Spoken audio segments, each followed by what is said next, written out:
I have to unmute myself. In the name of Allah, the Beneficent, the Merciful, all praise is due to Allah, the Lord of the worlds, who came in the person of Master Fard Muhammad. I am forever thankful to Almighty God, Allah, for his raising from among us the most honorable Elijah Muhammad. And I'm thankful to Allah for not leaving us alone and preparing one for the most honorable Elijah Muhammad in this divine hour. And that man that I thank Allah for in our midst today is the Honorable Minister Louis Farrakhan. In their divine names, I greet you in peace. Assalamu alaikum, which means peace be unto you. Que la paz esté con usted. Dear family, welcome to the Closing the Gap broadcast, Nuestra Nación de Islam, as we are bringing to you an interview with one of our beloved sisters here in the Nation of Islam, who will be discussing with us her journey in Islam and why the teachings of the Most Honorable Elijah Muhammad empowers her. What's so empowering about discussing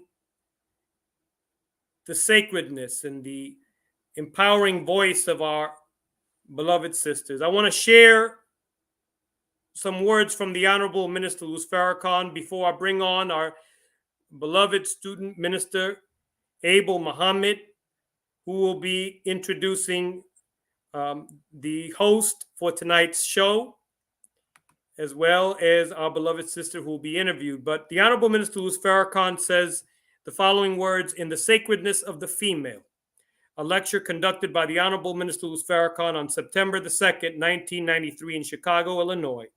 He says, throughout the earth, the female has and continues to suffer the abuse of men and the abuse of societies that have not clearly understood the extreme importance and tremendous value of the female.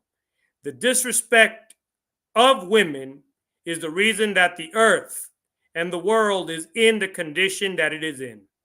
There cannot be a new world except that there is a new and better understanding of the female, which will give us men a clearer understanding of self, and above all, a clearer understanding of Allah God. And so, with no further ado, beloved family, it is with great honor and pleasure to bring before you Student Minister Abel Muhammad. Beloved brother, show is yours, my brother. Assalamu alaikum. Walaikum salam, sir. In the name of Allah, the Beneficent, the Merciful, I bear witness there is no God but Allah, who came to us in the person of Master Fard Muhammad. And I bear witness and thank him for giving to us the Honorable Elijah Muhammad. And I thank them both for the one who is with us and in our midst today to lead us, to teach us, to guide us to the straight path that we may be found in the favor of Allah. Our teacher, the national representative of the Honorable Elijah Muhammad, the Honorable Minister Louis Farrakhan. It's in their names that we greet you this evening in the greeting words of peace, which we say in the Arabic language. Assalamu alaikum.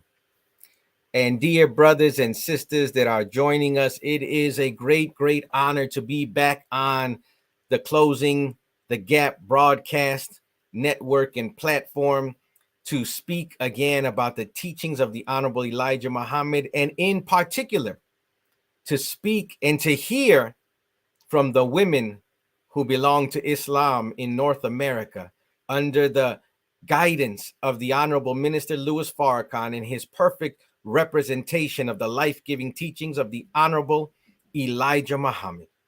There is no other teacher except for these two men that have helped to uplift and raise up the original woman and women in general greater than these two men, because there is no other men that have been taught from God in person the divine and infinite, immeasurable value of the woman. And I'm so anxious to hear from our sister Vanessa, who, I don't want to spoil it. I'll let you all hear about who she is and all that she's been doing, and we pray will increase and do more for our nation and our people. But as we get ready to present our host this evening, I wanted to raise up this passage that is found in the book of Torchlight for America from the Honorable Minister Louis Farrakhan, wherein he writes, "Women are the most important element in the nation and the world, because it is through them that new life is brought forth into the world. The woman is not only the cornerstone of family, but when you teach a woman, you teach a nation. You can't deprive women of higher learning and produce a great nation. Higher learning doesn't necessarily mean a university, because Oxford and Princeton and Yale are not producing a great nation. We are living in the decadent society that these institutions of so-called higher learning have produced. What we want is true higher learning from the best knower, so that we could have the best knowledge. And what we want to offer to our brothers and sisters, female and male, is what Islam has done for the Mexican woman, the Puerto Rican woman, the Black woman, the original woman of the planet Earth. And there is nowhere else on the planet where you will find the refinement and the high refinement and learning and knowledge that is reflected in the women of the Nation of Islam. So it's my great honor to present to us this evening our sister who has been on here before, but today is her debut as the host of the Woman in Islam. Well, I guess we can call this now a broadcast, podcast, whatever we decide to turn it into. It is my honor to bring before us our dear sister, Amneris. Assalamu alaikum, dear sister. Walaikum salam, sir. Thank you, thank you. En el nombre de Allah, el benéfico and misericordioso, I'd like to greet everyone in the greeting words of peace of Assalamu alaikum. I am so excited to be with everyone today, and even more excited to bring on our guest. Sister Vanessa she was born in Chicago, Illinois, And she currently resides in San Antonio, Texas. She is the oldest of 4 children.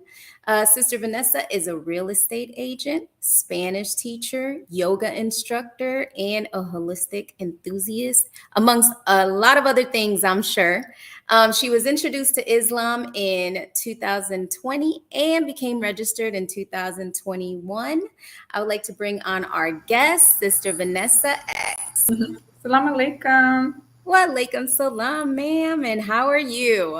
I'm doing well, sister. How are you today? I am well by Allah's grace. Thank you. Yes, Thank ma'am. you. I'm so happy to be here with you, and thank you so much for that introduction. Praise be to Allah. Well, we're very excited to have you on, Sister Vanessa, and we will get right on to our questions so we can get into who is Sister Vanessa and what is she doing in the nation. Yes, ma'am. Thank you so much. Okay, Sister Vanessa. So, where is your family from? Your nationality? So my family, I guess I can. I'll start with my grandparents. Of course, both sides of my family are from Mexico. I just kind of want to like lay some foundation down. So both the sides of my family are from Zacatecas, Mexico, which is like north central Mexico. They're from very small towns, very rural Mexico. It's funny because although, how to put it, they my grandparents were born in Mexico, and so was my father.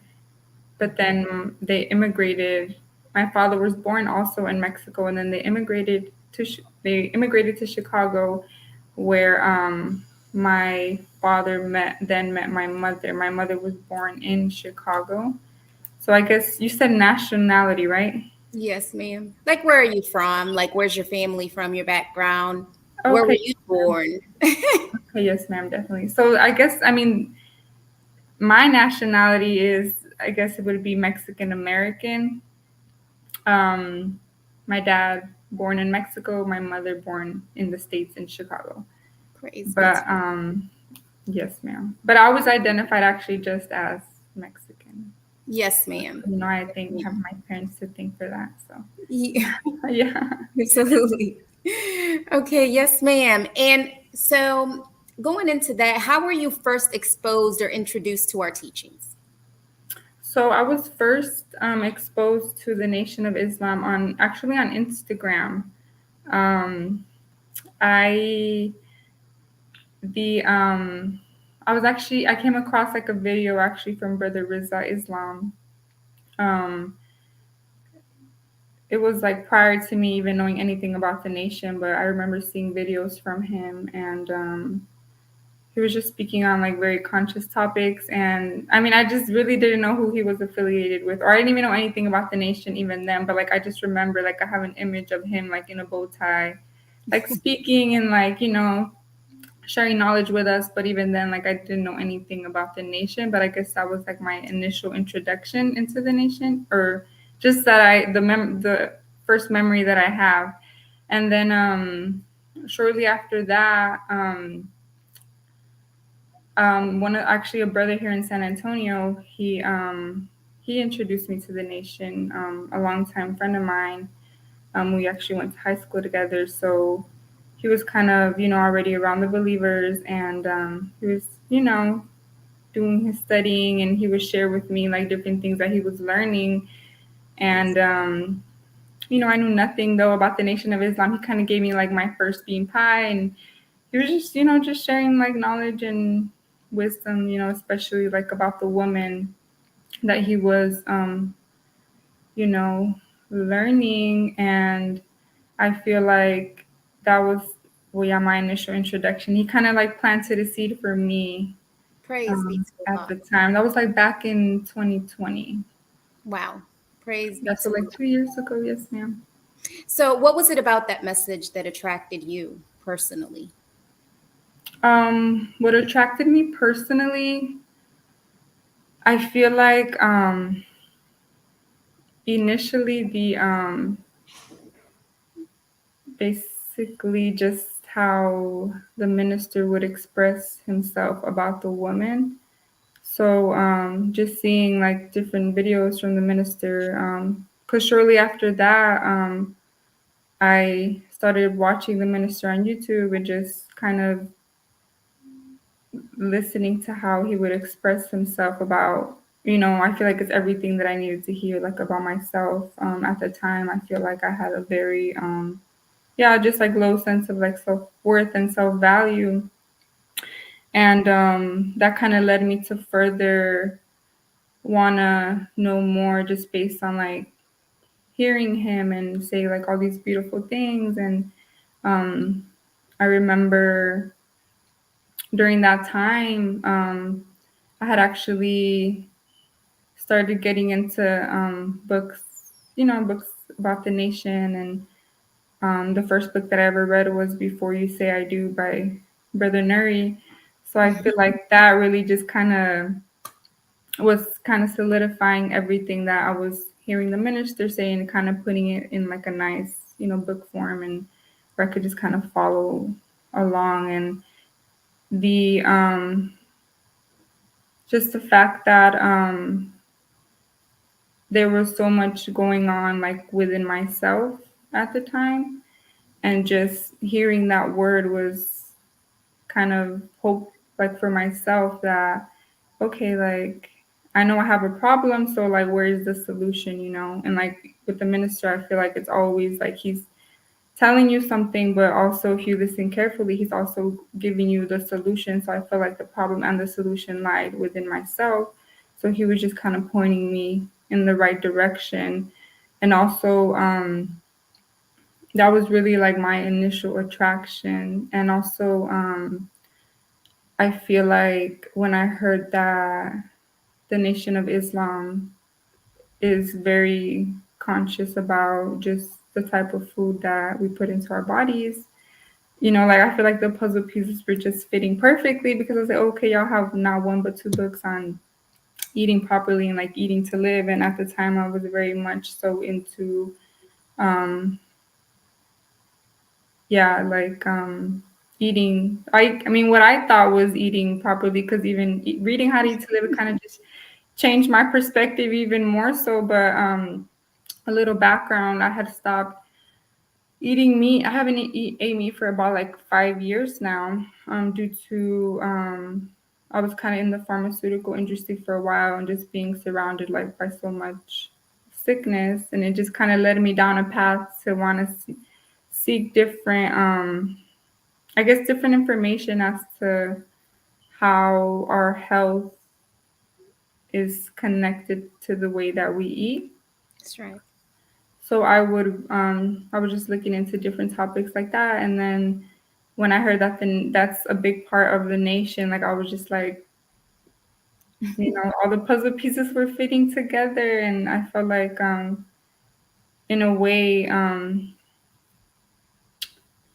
like all the things that I had read and about even health, I'm realizing that the Most Honorable Elijah Muhammad was speaking on this like back like in the 1930s. And it was just becoming popular in today's society based on just the fact that you can make money off of it, or just westernizing the whole idea of eating to live, or just health in general. So just I feel like everything was just like fitting together. So yes, ma'am. Praise be to Allah. Yes, ma'am. Yes, Sister Amnity, thank you. Oh, no, thank you. Thank you, sis. So, in that, with all that being said, what made you finally decide to join? So what made me finally decide to join? I feel like it was a lot of things. Even though I was interested in the teachings, like yeah, this might be something that I want to do. I felt like I wasn't like running to get processed or like to register. I was just kind of comfortable in the learning, what I was learning, and I was finding like relief and healing from it. What really I feel like not pushed me, but like kind of pulled me to join was I kept repeating patterns in my life. Like I was going through something like really difficult at the time, and like just yeah, like a little background on myself. The I had watched I think it was Sister Teresa's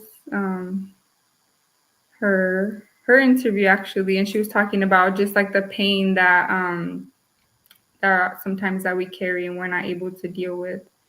So it kind of leads us down, you know, seeking refuge in like the wrong things. So that's kind of how I felt. Like I just kept repeating similar cycles, you know, kind of like these pain cycles that I would just kind of, I guess, try to distract myself from just things, certain things that I've been through, like in my life. And I was just seeking refuge in, I guess, all the wrong things. And I was just really tired of running from myself. So, like I said previously, that there was kind of like a seed planted in my mind that, okay, like the Nation of Islam talks about this.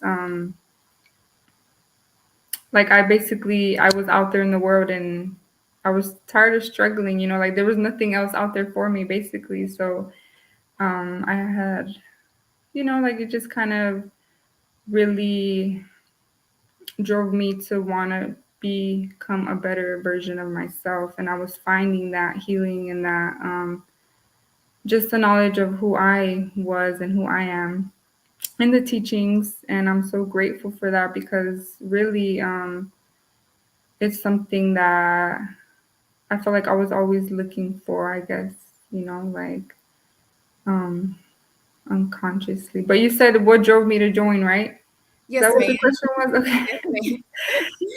Oh And no, also, you're doing beautiful. Thank you so much for sharing everything with us.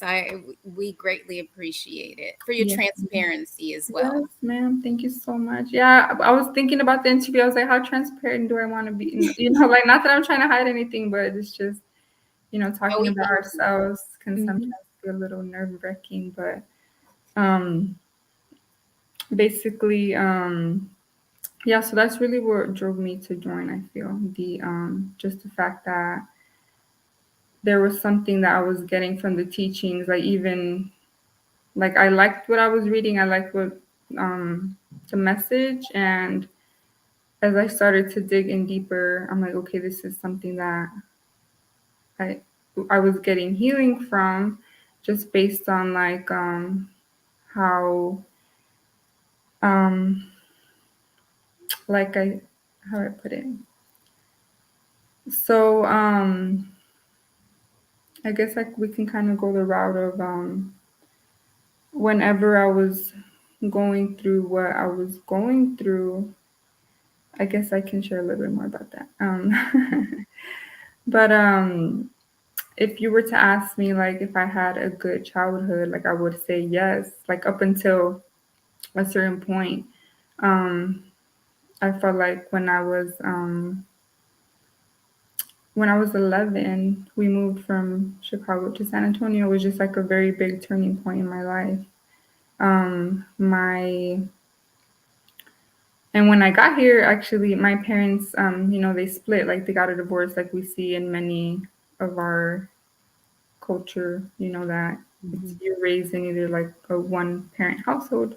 So I feel like naturally that created a lot of imbalance in the household. So I felt like it was just um, a lot to deal with, you know, like my parents were kind of absent, you know, and more than so emotionally absent. So it was just a lot. Like at the young age of like 12, I was already doing things that probably most 12-year-olds shouldn't be doing. Like I'd already gotten into like drugs and like drinking, and things just kind of like escalated from there. The I just kept running from pretty much unaddressed pain, and just based on like I feel like whenever you come from kind of a background like that, you kind of internalize that like shame and like this that you have from what I've seen and what I've bear witness to in my own experience. Just, you know, like the issues with the self-worth and the self-value, because the image that you have of yourself then causes you to then start making decisions decisions, like based not on the best judgment, and you don't have the best guidance. So you don't have guidance at all. So you're kind of digging yourself into a hole. And that's kind of where I was in my life. But I always say that, like, the pain that I experienced was kind of like a friend to me, because it kind of led me to start to seek a more positive outlet, which kind of led me to, I then got into like yoga and meditation, which I got a lot of actually I got a lot of healing from, I feel. But still, like, I found myself like in an unhappy place. Like, I still was not, I didn't leave doing everything that I wasn't supposed to be doing, or that now I see that was, just those self-destructive like patterns and behaviors. So basically, I remember I recently read in one of Minister Ava's books, she says that a lot of people get a lot of satisfaction from like spiritual practices. That's what I thought. Like, I felt like I can just like meditate all my problems away, but it was really preventing me from getting out there and doing the work that would really help me to overcome like the wounding and like the weaknesses within myself that would actually bring about like the deeper healing. So I feel like in the Nation of Islam, I have found a balance between just it's not only about how they say, like, even just sitting there like praying to God. Like, you have to get out there and like do the work and do something about like your condition. Like, if you're not happy, then doing something to change that. So I felt like really it kind of pointed me back to myself. And not only that, like, knowing that throughout the whole process,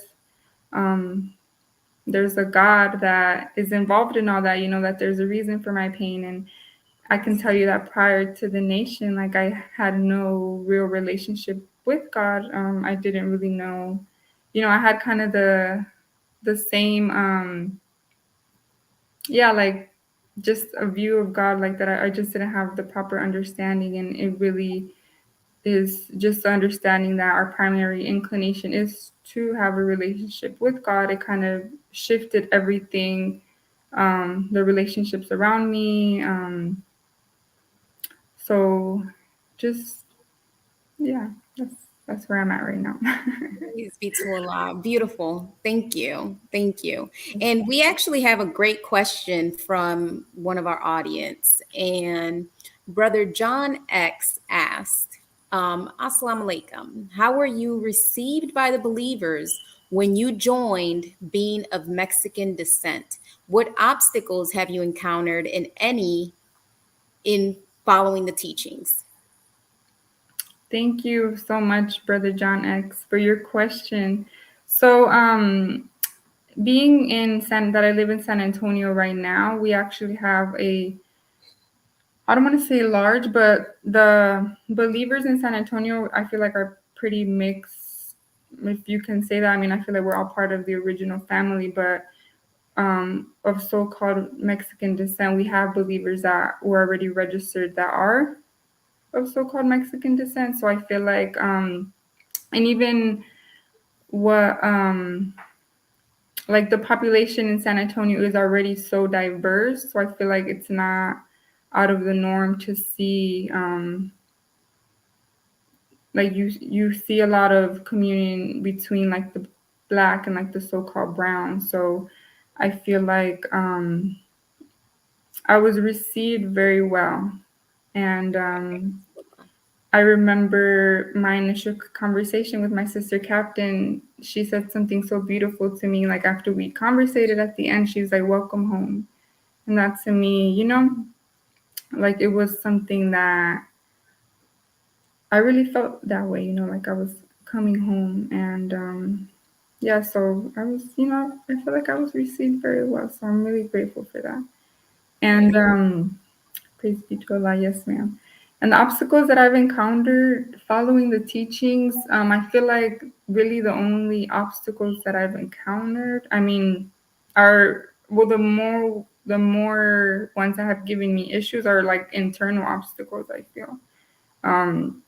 I feel like when you start to read things that are just kind of changing like your mindset, I feel like there's kind of a process of like a process of like change that's going on like within each of us. And that's how I felt like there was kind of some like a, how do I put it? Also referencing one of Minister Ava's books, she said that when you accept Islam, you kind of go into like each individual has their own way or their own type of crucifixion, and that's how I felt like parts of myself were like dying, like an actual process of like parts of my, that's really how I felt. And just, I would get like resistance from myself sometimes, like, so I feel like my biggest obstacle was myself. It's like, you have just that internal battle of you want to make a change, but you're not like all the way there yet, and then you are making change, and then just different things that I had to face within myself, and also obstacles outside of myself. I feel like that I encountered basically just maybe like within my family, based on not everybody having the proper understanding of Islam, or just sometimes like a negative connotation, but I think that's about it. And taking that, Sister Vanessa, how did your family respond to you becoming a Muslim, like registering in the Nation of Islam and seeing this new direction in your life? So I feel like I kind of got different responses from different members of my family. It was kind of like all over the place, like literally. The first person that I told was one of my brothers. So I have a sister and two brothers. So I told my oldest brother, and he was just like, okay, like I feel like he had kind of been, he had kind of, because we grew up as Catholics, and he kind of has declared himself like a Christian. So I feel like he himself was like on his own journey. So I feel like he was very understanding. And then I told my sister, and she was like very curious. And I remember the specific instance. I was like sitting at the kitchen table. I was like eating, and I was already covering my hair like prior to me joining the nation. And my mom was like, "Why are you wearing that thing on your head now, like all the time?" And I was like, "Oh, because I'm a Muslim." And she was just like, "Okay." Like she didn't really have much to say, but I don't know. She's like, really, she kind of dismissed it. But it's it's been beautiful to see. Just I feel like in multiple areas of my life I have gotten like a lot of support, and of course like there's that other side of just that resistance, because people are used to seeing you in a certain light, and like they grew up around you, so it's like what's going on, like you're changing, it's kind of uncomfortable, for them as well, because they're not used to interacting with me. I mean, they were only used to interacting with me in like a certain way, and then once you start changing, it's like you kind of have to see like where is it that we were really bonding. So I feel like I've just gotten, just different comments. Mostly the resistance, I feel like kind of from my grandparents, they are older, so the just like the viewpoint, but I feel like really it's all just from like lack of understanding, because I haven't really took the time to really explain to them, or to like sit them down or like have a conversation. Like sometimes we'll talk about things, but like not really. But I'm hoping that we give ourselves the opportunity for that, like, soon, because I feel like it's important. And of course, I would want to share with them the teachings. And, but it's just, once again, like one big trial, because it just pushes you to really strengthen your faith, and, and just and not only that, but it's like the type of questions sometimes that I'm getting. It's like, do I really have the proper understanding to even answer that? Or like, how could I have answered that better? So it more so wants me, or it like creates that drive within me to want to, just study more, and so that I can make sure that I'm guiding myself, but also that I can, plant those seeds like it was done for me. So Yes, ma'am. Yes, ma'am. I completely understand. That's kind of my drive too, is every time I get asked a question, okay, if I don't really know how to answer it, give me a couple days and let me find the answer. Right? Yes, So I ma'am. completely understand. Yes, that's So, important. absolutely, absolutely. So Sister Vanessa, how would you say Islam has enhanced your life personally? Um, I feel like Islam has enhanced my life in many ways. First and foremost, I know we've kind of been talking about just the women in Islam. I mean, that's the title of the broadcast, right? The women in Islam. The I feel like just having a different perspective of like myself and like my importance and like my value, and that I do have purpose, like as an individual and like as a woman, and just viewing myself like from the eyes of God. I feel like from that perspective, like that has been so just healing for me more than anything. And it has opened up different just avenues of possibilities in my life, like what I think is possible for my life. Like I kind of compare like myself before and like now, as to before, maybe I wouldn't have thought that something was possible for me. Like now I'm like, no, like I do deserve this, or like I deserve to be happy, or like I can create that, or and not only that, but just the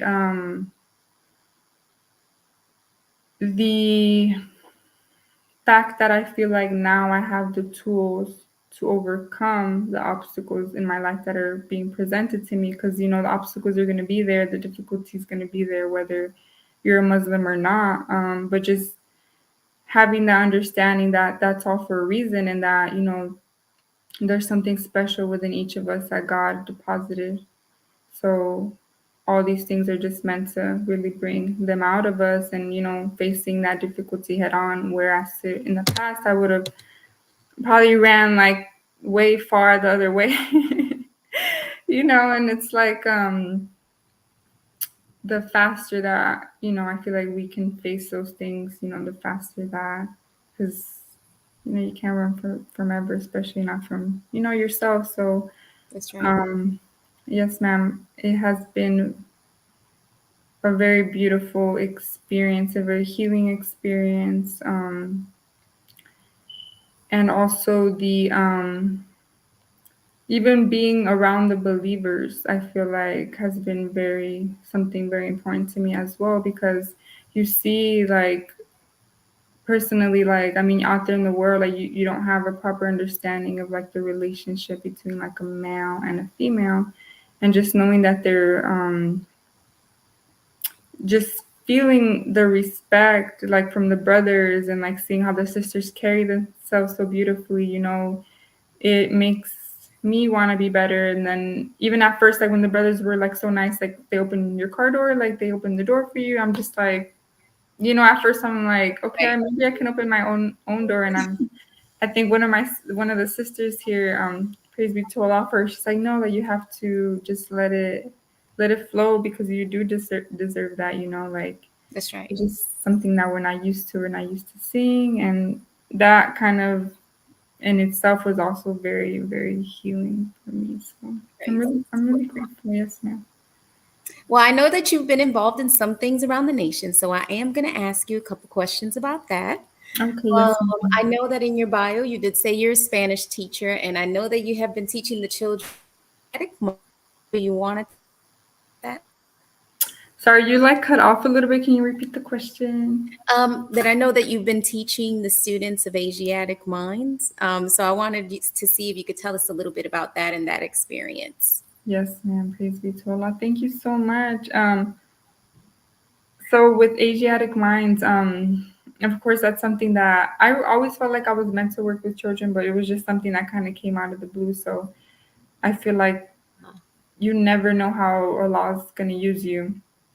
And my experience with working with the children at Asiatic Minds has been very transformational and very beautiful, to say the least. Like honestly, I'm like, these children are just they're like one of a kind. Like they're so high up there in just their understanding and like their consciousness and like their conscious level. I've thoroughly enjoyed the experience, just working with them and being able to teach them something that is very dear and true to my heart. The language, and not only the language, I feel like the culture, you know, because I feel like there's a whole culture that comes with that. Um, and also understanding that there's a responsibility that comes with that, you know, like I don't take it lightly. Like I'm basically, there is a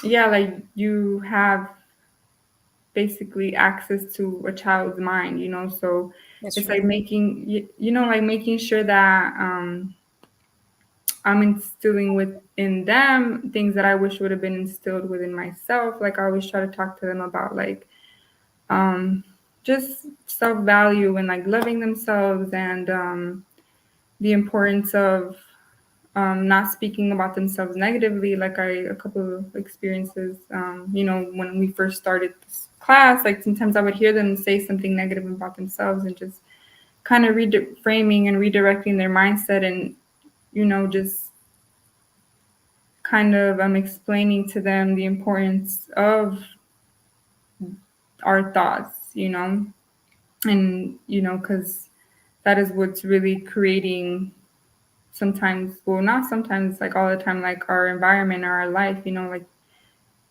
the importance of the way that we view ourselves. So it has been a very transformational experience, to say the least, you know, having to show up for the children. So I feel so blessed, honestly.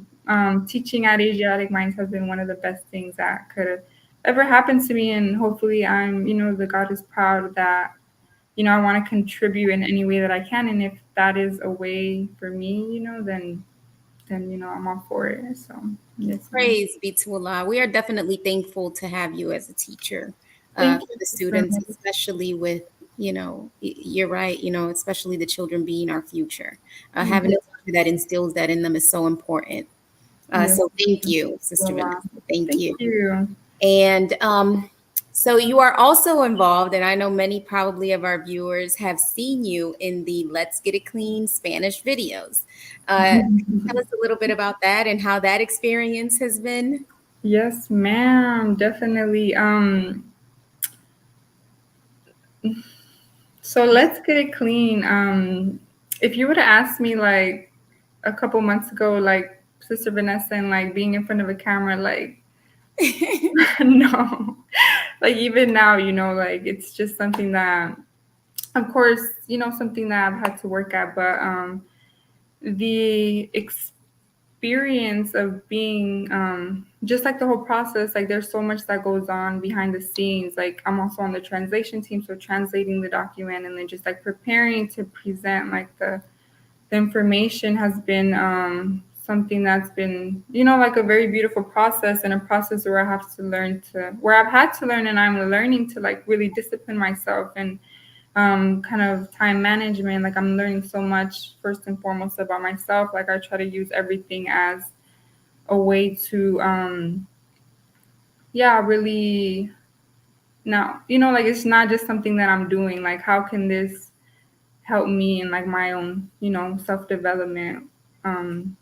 So I feel like the whole experience has been a growing process, and I'm just so blessed and thankful that I can, you know, be up there on a screen and show the world first and foremost unity in, you know, like with our people. Like you're seeing like a spectrum of the colors of the original family, and I want to be a representation of unity, and you know, and of the MGT, and of yeah, of our nation. Hopefully I can do that. You know, I take that, it's, you know, that's also a responsibility. It makes me want to stay on my A game, because the I feel like it's not only showing up, but it's like in what spirit are you showing up, you know? That's right.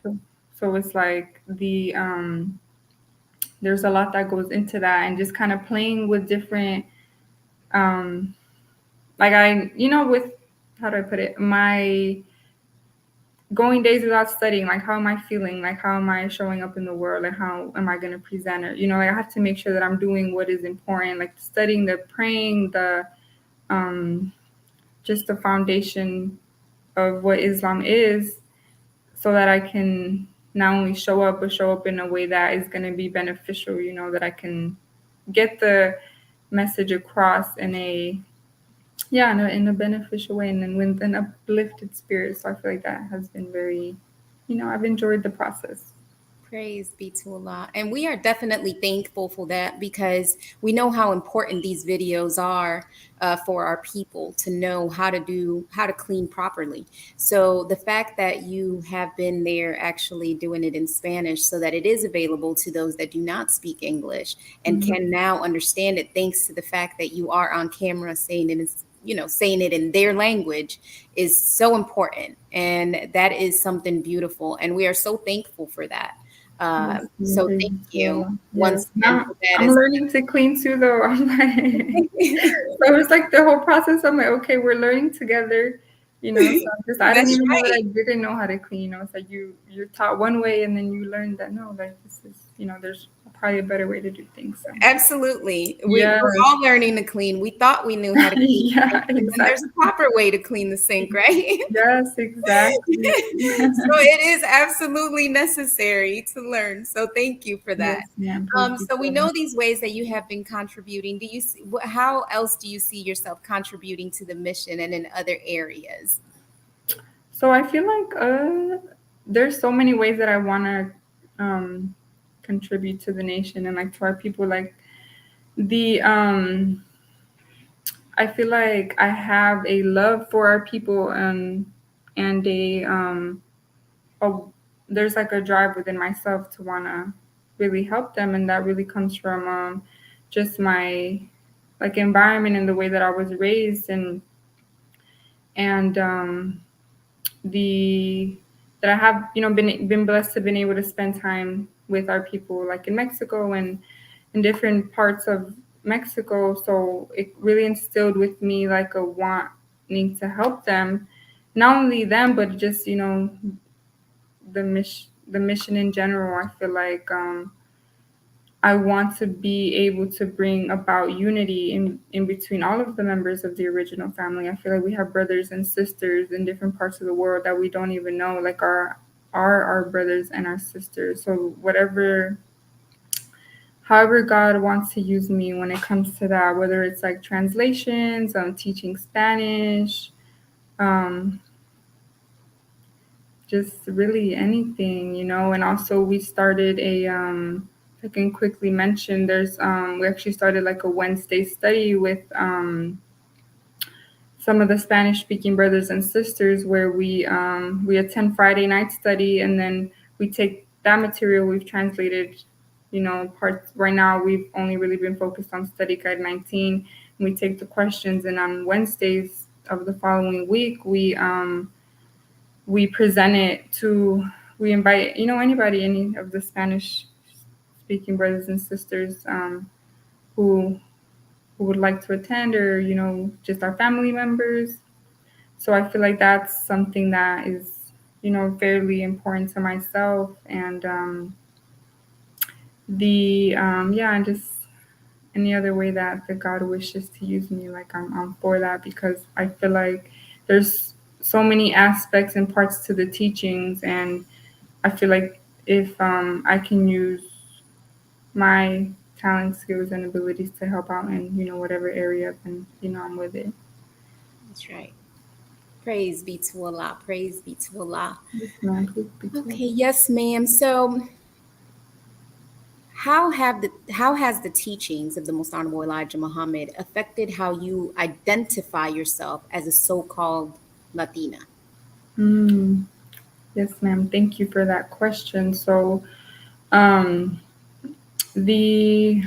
feel like I don't identify anymore like as a Latina or like a Hispanic or all these other labels that they kind of try to put on us. If we really look deeper into the meaning of what these labels really mean. Like they really just link us back to like the colonizer, you know. And it's like you're not only, it's not just a label, but it's that you're being linked back to everything that had to do with that, just the colonization of different, you know, places, whether it's America or Mexico or Puerto Rico, you know. So I feel like these labels really just link you back to that history, and it's just something that I don't want to be. I feel like in the teachings we get a understanding that we're so much more than that.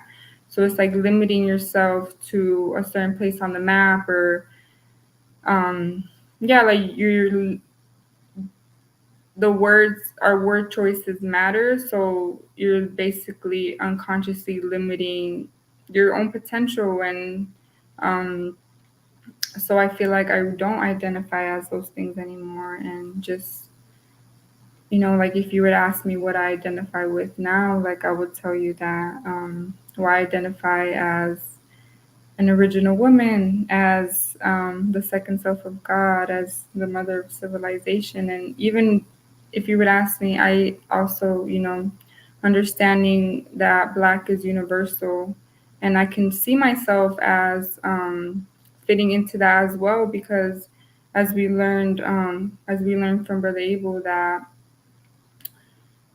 well, that's where I've heard it, right? So I'm so thankful for Brother Abel that he teaches us that Black is not a color, it's the essence of God Himself. So I'm so grateful for that, because it's just being able to see myself in just these different, more positive lights has just been a beautiful experience. So That's beautiful. Beautiful. to Allah.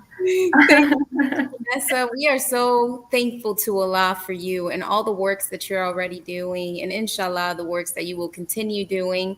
And do you have any last words for our viewers, those that may still be on the fence, those that may still have questions, or do you have anything, any last words that you would like to say before we go off? Any last words? I would just say that for anybody watching, whether you are Muslim or not, or just more so addressing if you're not Muslim and you kind of want to know more about Islam, I feel like just giving yourself the opportunity to really question your own beliefs. I feel like in the way that we each were raised, because a lot of the times we're practicing something without really understanding like the deeper meaning, you know. Like if you're gonna say or claim to be something, like really diving deep into that and really gaining understanding as to what it is that you say that you believe in, you know. I feel like that in itself is very powerful. And other than that, not at this time. Well, thank you, Sister Vanessa. We are very grateful. Que Allah te continúe bendiciendo. May Allah continue to bless you. And thanks again for joining us today. This was a beautiful interview. Thank you for your transparency. And I'm going to go ahead and bring up our beloved brother Tony. Thank you so much. To close us out. That was such a beautiful and awesome interview, Sister Vanessa and Sister Praise be Amnaris. to Allah. Thank you All so much. praises due to Allah. Thank you for sharing your testimony, because that is absolutely what the Honorable Minister Louis Farrakhan needs in this hour, is testimony about how we are about the work, about transforming lives. And thank you so much for what you shared. Praise be to Allah. Thank you so And much. our goal, our aim is to reach all of the Aboriginal family of the earth, beginning with, of course, with those of us that speak Spanish, speak English, may speak French, or, you know, whatever language that we may speak. Our aim is to reach all of our people. And so on that note, next week, beloved family, we want to invite you to tune in to Nuestra Nación de Islam. Aquí, el próximo jueves, why am I speaking in Spanish? Porque el programa va a ser en español. The program will be strictly in Spanish. It'll be like a virtual mosque next week, with the keynote address being delivered by our student, Minister Abel Muhammad. We look forward to powerful words from our brother. Sister Amnaris will be here as well. and we look forward to servicing you. Yes, Sister Tonisha, all praise is due to Allah. All praise is due to Allah. Thank you for joining us. Student Minister Abel, if we could have the donation sign one more time. Of course, this program is not free. We do have to cover costs, and we're very thankful to the Closing the Gap family for their demonstration of unity. Student Minister James and everyone else, Sister Sheila, Brother Michael Shabazz, everyone else, Student Minister Chad, everyone who is part of the Closing the Gap family, we thank you for your invitation and for the demonstration of unity that we should have at all times in our nation. Donate to the Closing the Gap broadcast via PayPal, jkingdom1 at AOL.com, or Cash App, the cash sign, CTG broadcast. Come and join us again next week here on Nuestra NOI, or La Nación de Islam. May Allah bless you all with his light of understanding. Assalamu alaikum.